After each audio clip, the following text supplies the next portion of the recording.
Shalom. I want to give all the praise, all the glory, all the honor unto Yahweh, Bahashem, Yahweh Shai, Bahashem, Rukah Kodash. Double honors goes out to the elder apostles of Great Millstone for teaching me the truth.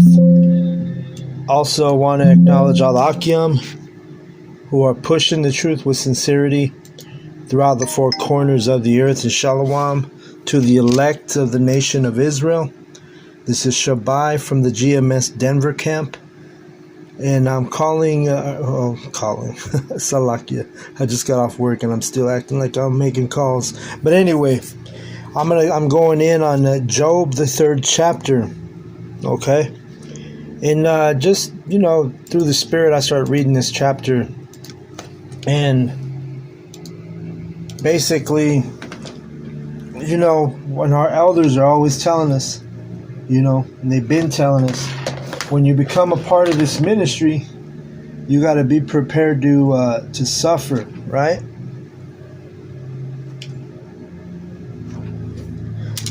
You have to have patience. Matter of fact, the word patience, it means suffer, right? So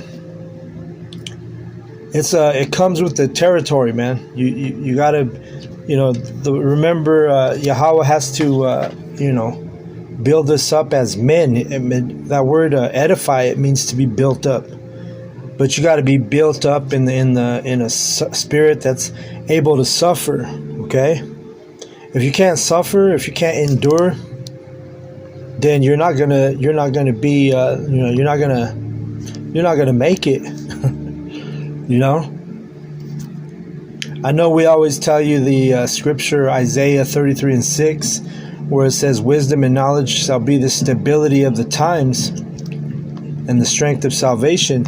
But we're gonna have the wisdom and the knowledge. But you gotta be able to suffer. You have to be able to go through things that normal people can't go through. That's what that wisdom and stability, knowledge is going to stabilize us in the time we're coming into. Because we're basically going to come to a point where we're going to lose everything. Esau's coming down with great wrath already. He's getting ready to usher in Jacob's trouble and turn the heat up on Jake, And if you haven't built up your spirit in Yahweh B'Shem Yahushai, then, you ain't going to last. All right, let me grab this real quick. Psalm 34:10, it says, "The young lions do lack and suffer hunger, but they that seek Yahweh shall not want any good thing." Okay? So the ones who seek Yahweh, you're not gonna be bothered by this stuff. You're gonna just handle it. You're gonna go through it like a man. All right? You could lose we're definitely gonna lose our jobs. Our careers. Some of us, whatever you want to call it. You're gonna lose family. You're gonna lose family, like both figuratively speaking and also literally speaking. Some of your family members may die in Jacob's trouble.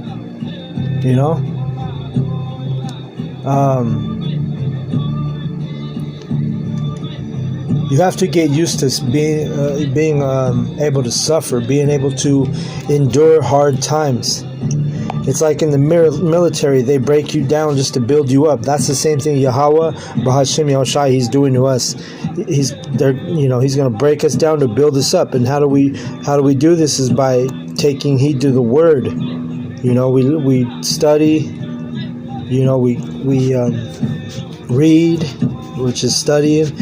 But you build yourself up in the spirit of Yahweh B'Shem Yahushai, so that you can endure the times that we're about to approach, that are approaching. Okay,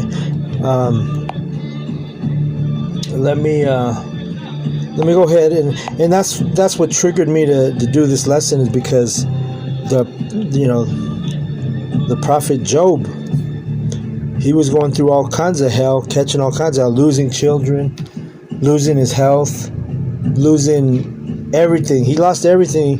The only thing he didn't lose was his wife, and that's because she was part of the affliction. These women, yeah, man, you have a woman, you go through Jacob's trouble, she probably ain't gonna be there. Especially these women nowadays, they're not down for a struggle. You know, they have access to social media right now, because they're gonna lose that too. But they got access to social media, and these women, they're not really built to suffer. They're not, you know, they're more they want to be comforted and pampered and taken care of. And there's going to be a time when a lot of men are not be able to take care of women. You're going to be looking out for yourself in Jacob's trouble. That's how bad it's going to get. Okay. A woman in the time of Jacob's trouble is going to be a target. She's going to be something that, you know, and it's going to be a target because you got to understand it's going to be total chaos. There's not going to be no 911, you know. Something happens, you're not going to be able to reach for the phone and call 911. And you know, that's going to bring more chaos because people are going to be in anarchy, you know. You're going to have men who are going to want to get at your woman because they know that there's no 911. You can't call 911. You can't call for help. That's why, you know, like I say, a woman is actually a target in Jacob's trouble. You know, but in the case of Job, look at that. That's weird. It goes from Job 1, 2, and 3, 34. All right, let me see what's going on here. Let me see if I can get that fixed. That's Satan. The hell? Let me close it out. See if that helps. But you know, Yahweh let Job keep his wife because she was part of the affliction. Remember, she was talking shit. She was telling Job just to forget about the Most High, right? She was telling him just forget about him. And he told her, what did he tell her? You sound like one of those foolish women, a non-believing woman, you know? But again, back to the point of this lesson is you know, you got to be able to suffer. You have to be able to endure things, endure hard times, endure, you know, events that, you know, will normally break down a weaker person, you know, okay? So, Job was catching so much hell, like, you know, you read this chapter 3 and he's basically, he's regretting the day he was born, right?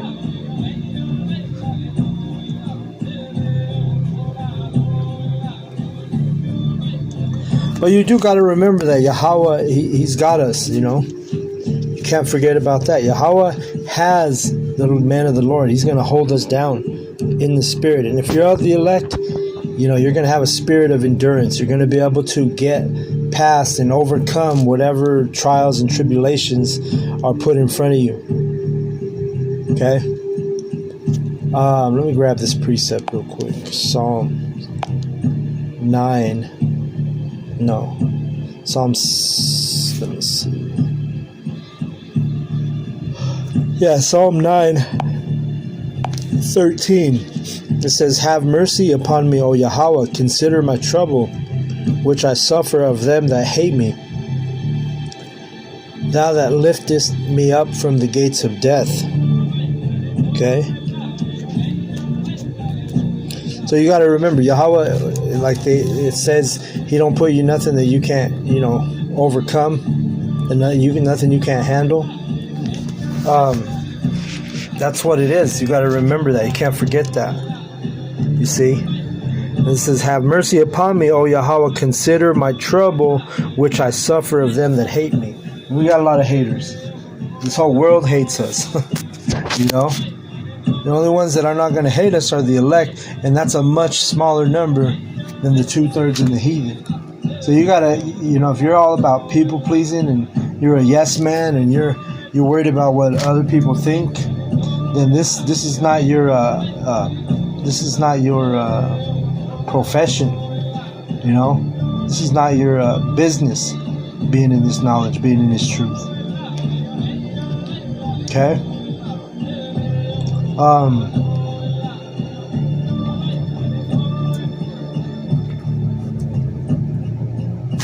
shoot, my screen almost shut. Let me grab this real quick.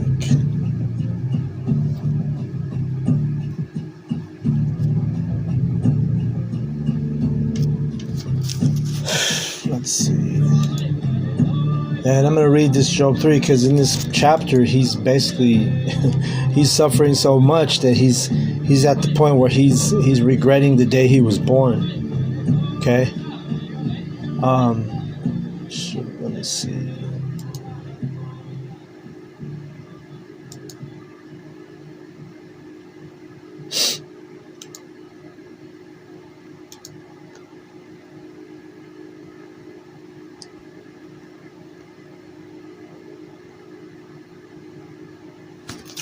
Let's go to 1 Corinthians 10 and 13.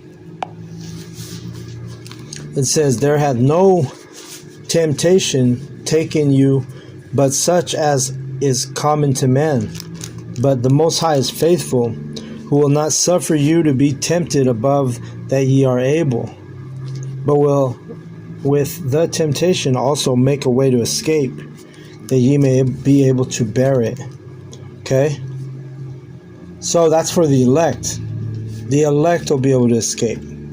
Meaning you'll be able to get out of that situation without being troubled in your mind, without being destroyed in your spirit. Because all the drama and all the chaos and all the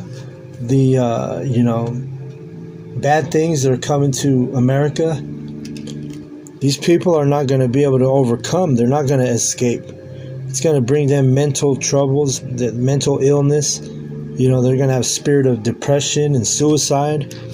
All these type of things are coming to these people who don't have the hedge of Yahweh B'Shem Yahushai.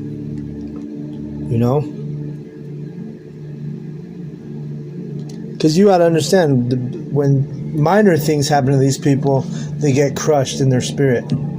They're ready to, forget about the truth. They're ready to forget about everything. They're ready to give up. But if you have a spirit of Yahweh B'Shem Yahushai, you're not gonna be willing to give up. That's why we're gonna keep fighting. We're gonna keep fighting until Yahweh B'Shem Yahushai cracks the clouds in them chariots. John 14 and 1, it says, "Let not your heart be troubled. Ye believe in the Most High, believe also in me." So we're supposed to believe in Yahushai and not let our heart. What's our heart? Our mind. You're not supposed to let your mind be troubled. Don't let anything get to you. You got to remember, when things are getting to us, things are things are going bad, or things are not looking good. You got to understand. You got to be strong-minded toward this truth, toward this knowledge, and you got to snap out of that spirit. You can't be in a spirit of depression. Okay, not if you're a man of the Lord. We ain't got time to be depressed, man. We ain't got time to be in a suicidal mindset. That's for weak spirits. The elect, who are royal, we're a royal priesthood. We ain't gonna be having that. And if you have any type of small thought that comes even close to that vibration, you got to nip it in the bud, and you gotta pray that demon off you. Because that's what it is. It's a demon. See? No matter what you're going through, I'm going to say it again. No matter what you're going through, you just have to endure it and keep, put your trust in Yahweh B'Shem Yahushai. Job 3 and 1, it says, remember, Job was catching hell. "After this opened Job his mouth and cursed his day." Meaning what? Cursed the day of his birth. His birthday. "And Job spake and said, Let the day perish wherein I was born, and the night in which it was said, There is a man-child conceived." Right? So the day his parents found out that his mom was pregnant, Job was like, curse that day. He's like, fuck this life. That's basically what he's saying. Let that day be darkness, let not the Most High regard it from above, neither let the light shine upon it. Let darkness and the shadow of death stain it. Let a cloud dwell upon it. Let the blackness of the day terrify it. As for the night, that night, let darkness seize upon it. Let it not be joined unto the days of the year. Let it not come into the number of the months. And you gotta understand, Job's lost his kids. He's losing his riches. He's losing his health. You know? Job had enough, right? He was being afflicted. Okay? It says, Lo, let that night be solitary. Let no joyful voice come therein. Let them curse it with that. Let them curse it that curse the day, who are ready to rise up in their mourning. Let the stars of the twilight thereof be dark. Let it look for light, but have none. Neither let it see the dawning of the day, because it shut not up the doors of my mother's womb, nor hid sorrow from mine eyes. Right, so he was going through some hard times, man. He was to the point where he was like, man, I wish I was never here. I wish my mother's womb was never opened, right? That's crazy to think about. You think about, man, I wish I wasn't even born, you know? That's the spirit he was in. It says, why died I not from the womb? Why did I not give up the ghost, give up the spirit when I came out of the belly, right? You know, like a stillborn. And he talks about that in this verse, in this chapter. Why did the knees prevent me, or why the breast that I should suck? For now should I have lain still and been quiet. I should have slept, then had I been at rest. So he's like, you know, wishing he was dead. You know? Because, you know, we go through things, we're suffering, but you go back and read the account of Job. Man, he, like I said, he lost all his children. They were all killed in a moment. He lost his health. He was losing his substance, his riches. The Lord had allowed Satan to afflict him. But he said, hey, the one thing you cannot do is kill my servant Job, right? You can't put him to death, but you can put him to, because it was kind of like Satan was testing Yahweh, saying, you know, I bet I can take this dude, and he's an elect, right? Job was an elect and is an elect. So that's the thing we do got to remember, understand too.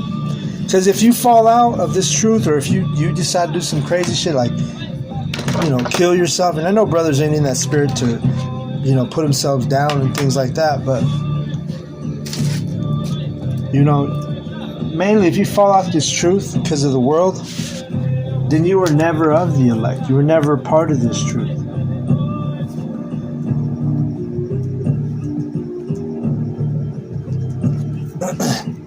Tells you that in John. All right, let's go to John real quick. John 10.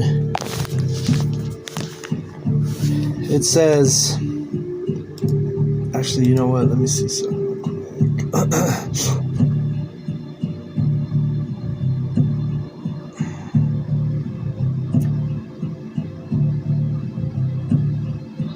Let me see.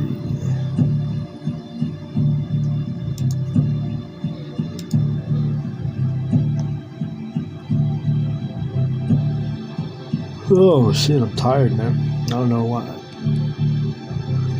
John 10 and 28 says, and I give unto them eternal life, and they shall never perish, neither shall any man pluck them out of my hand. My Father which gave them me is greater than all, and no man is able to pluck them out of my Father's hand. Okay? So this is talking about the elect. Talking about, you know, the elect always starts out with the prophets. So it doesn't matter what we go through, doesn't matter what the world does to us. Doesn't matter what the people, women, men, they try to come at the elect. They try to break our faith, break our spirit, but they can't, because if you're of the elect, you're sealed, and you're not going to be moved, right?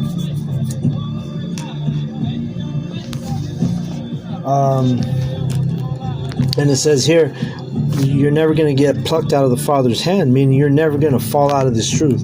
You're never going to fall out of favor with Yahweh B'Shem Yahushai, no matter what happens to you. We're those immovable trees, right?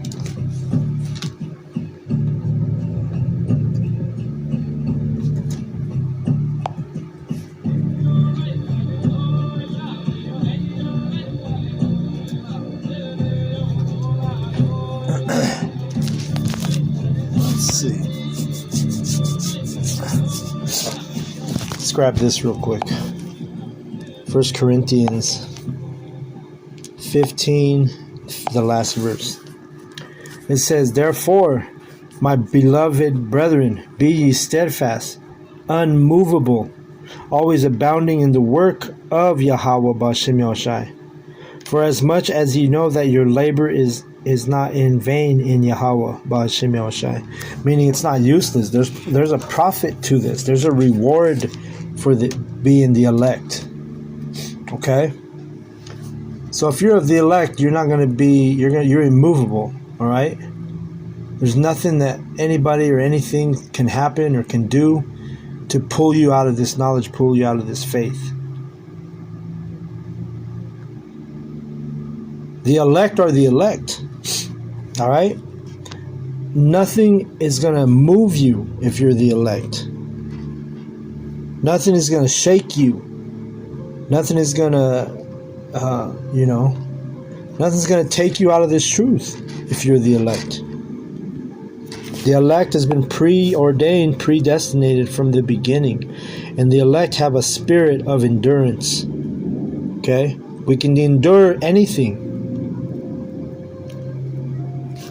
Ephesians 1:4.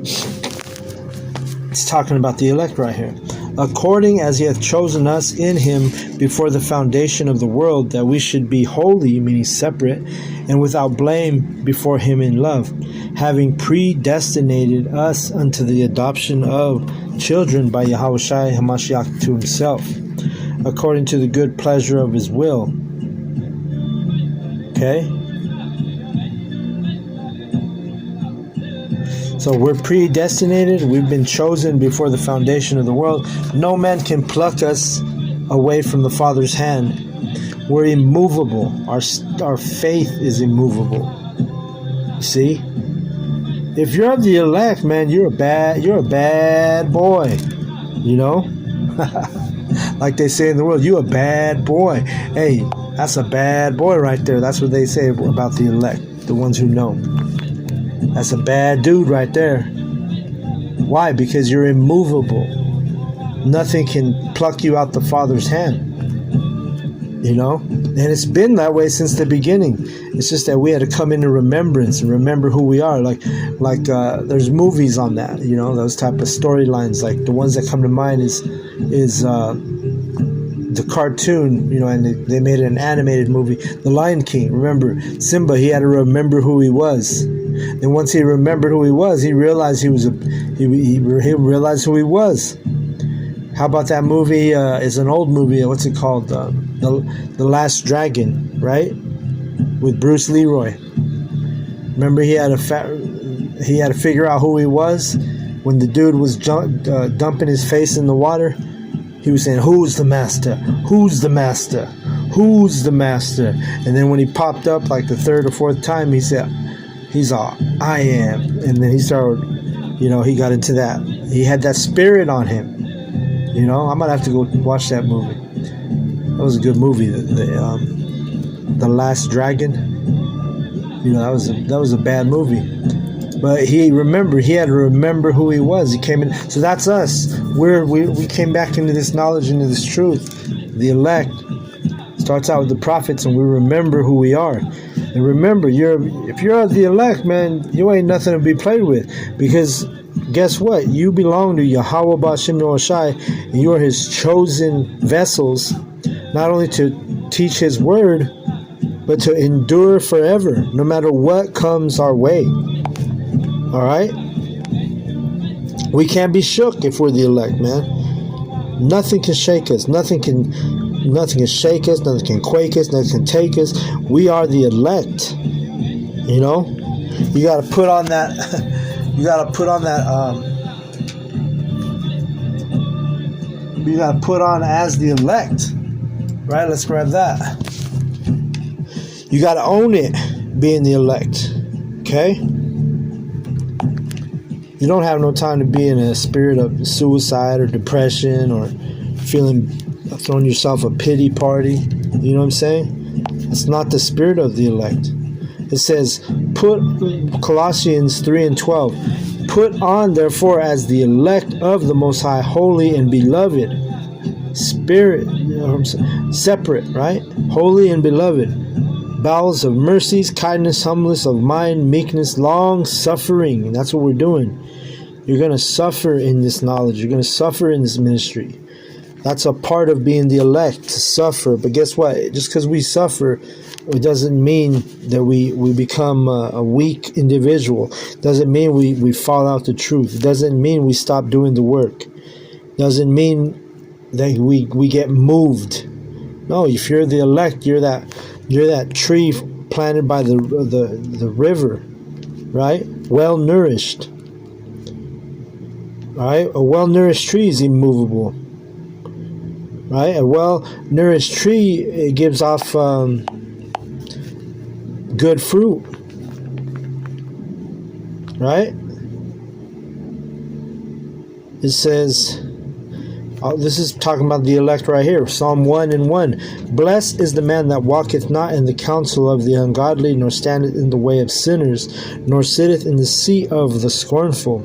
But his delight is in Yahweh, the law of Yahweh.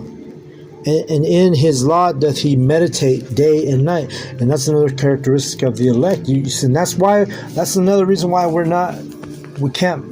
immovable. Because why? Because we're constantly thinking about the truth. We're constantly meditating on the laws of Yahweh Ba'Shem Yahushua. We're constantly in that mindset. So when shit does come our way, we're ready, spiritually and mentally prepared. And we know how to deal with it. See? These other people, when evil comes to them, or when bad times, or when trials and tribulations come to them, they don't have that foundation. They're not built on that rock, that solid rock, right? Yahweh Shai is our foundation. He's the cornerstone. So we have that foundation. We have that cornerstone. We have that faith and belief in Yahweh Ba'Shem Yahushai, and it gives us an edge on the rest of the world, man. Nothing can shake the elect. Okay? It says, and he shall be like a tree planted by the rivers of water. A tree, you can't move a tree. See? Especially planted by the rivers of water. If you have a tree planted by a river, those are like some of the most beautiful trees, most well nourished.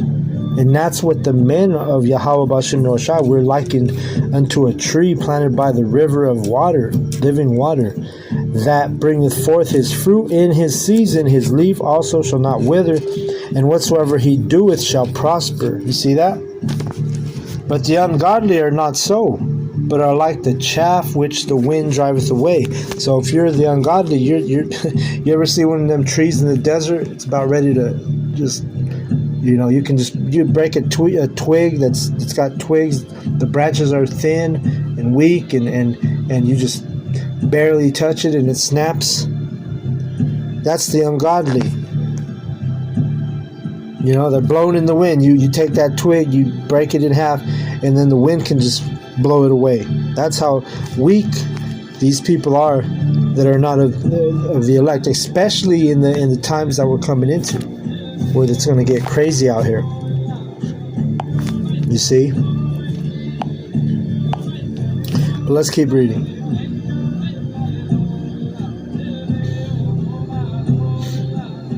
It says in verse 13, "For now should I have lain still and been quiet, and I should have slept, then had I been at rest with kings and counselors of the earth, which built desolate places for themselves, or with princes that had gold, who filled their houses with silver. Or as an hidden untimely birth, I had not been as infants which never saw light." There the wicked cease from troubling. He's wishing, because he had a moment of weakness. But guess what? Job was the elect. He was going through all kind of bad stuff, right? But he was able to overcome all this in the end. Somebody who's not of the elect, take away. And I mean, Job lost. I don't remember how many. I think he had let me just Google it. Let's see. How many kids did Job have?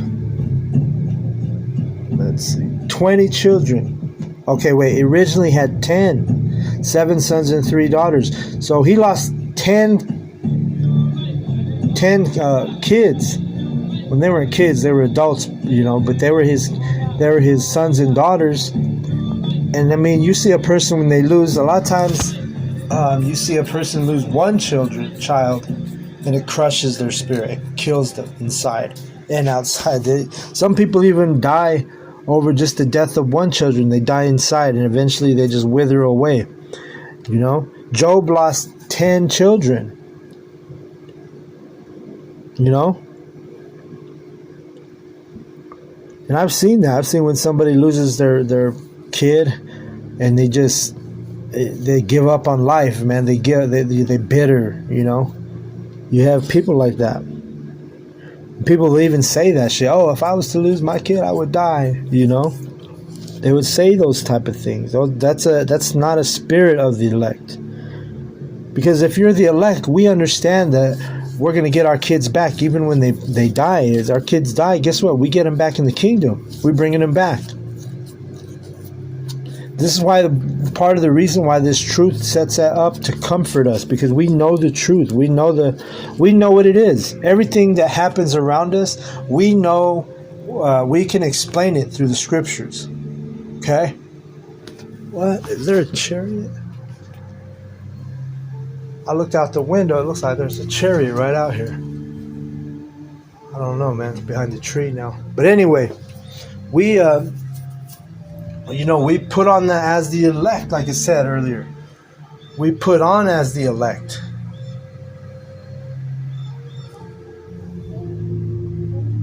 All right? Immovable. Job lost 10 children. But he made it through that. Okay? These people out here, they lose one child and they're ready to die. They're ready to give up. And it goes back to they're not the elect. They don't understand. They think that's the end all be all, You got to start thinking like the elect, man. You got to start acting like the elect. You got to start carrying yourself as the elect. If you want to call yourself the hopeful elect, then you better be doing what the elect would be doing in these days, in these times. You see?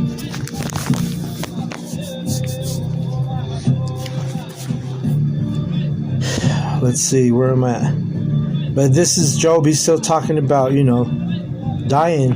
Because he was catching hell. But we know, though, if you know the whole story of Job, he was blessed more than he was, in the end of his life than he was in the beginning. And Job was a man who had great riches. He had it all, as they say, right? But the Lord allowed him to be afflicted, and Job, at the end of the day, you know the story, he overcame all that. Because why? Because he's the elect. Okay? Verse, let me jump to, I'll read 16. Or as in hidden untimely birth, I had not been as infants which never saw the light. So this is when he's still in that spirit of, he's suffering, right? Any normal man would have already been done, would have been dead, killed himself. would have took his own life. But Job was the elect, so he endured.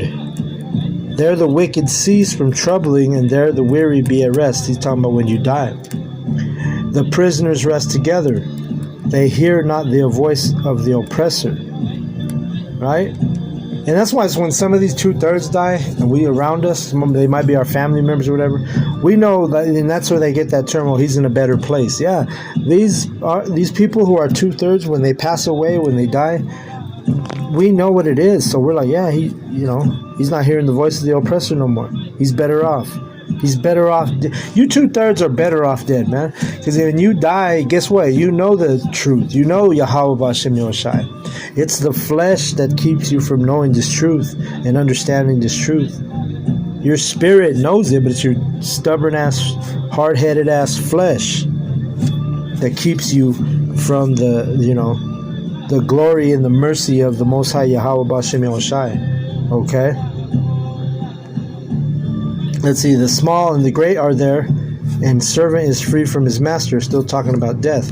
Wherefore is light given to him that is in misery, and life unto the bitter in soul, which long for death, but it cometh not, and dig for it more than for hidden treasures. See, some of these people, they'd rather be dead than to live, and that's actually that's a sin to wish you was dead, man. Or to take your own life. That's an offense to the Most High. Which rejoice exceedingly and are glad when they can find the grave. Why is light given to a man whose way is hid, and whom the Most High hath hedged in? For my sighing cometh before I eat, and my roarings are poured out like the waters. For the thing which I greatly feared is come upon me, and that which I was afraid of is come unto me. And when this happens to the 2/3, when the things that they fear most comes upon them, they're through. They're already through. But the elect, guess what? You're gonna have that spirit to overcome, the spirit to endure, the spirit that'll escape. Right? And right now it's a physical, or how should I put it? Right now it'd be a spiritual escape, but eventually we're going to literally be escaped from this place, Babylon, when nuclear fire is being sent, the nuclear war is happening. We're going to escape because of our faith, and because why? Because we're the elect. It says, verse 26, I was not in safety, neither had I rest, neither was I quiet, yet trouble came. Okay? So, well, we know as the elect, trouble's gonna come, but it's how you handle it. That's what's gonna be a tall tale sign on whether or not you're the elect. If you start to throw yourself a pity party, you start to break down in the spirit, you start to just be, worrisome, troublesome. You lose your mind, then you're not the elect. The elect can endure everything. The non-elect, there's no comforter for the non-elect. There's no comforter for their spirit. Their mind is going to trouble them. Okay? So, I'm going to go ahead and close out on that because I have to go get my seed from school, and then we have camp tonight. So, I hope the lesson was edifying. I hope that if you're the hopeful elect, keep enduring. Whatever you're going through, just keep pushing. If you have you're having a bad day or a bad time or a bad month or a bad year, just keep it moving, man. Quit feeling sorry for yourself. Put on that spirit of the elect. So with that, I want to give all the praise, all the glory, all the honor unto Yahweh, B'Hashem, Yahawashi, B'Hashem, Rakah, Kodash. Double honors goes out to the elder apostles of Great Millstone for teaching me the truth. Also, want to acknowledge Alakim, we're pushing the truth with sincerity throughout the four corners of the Shalom to the elect. Shalom.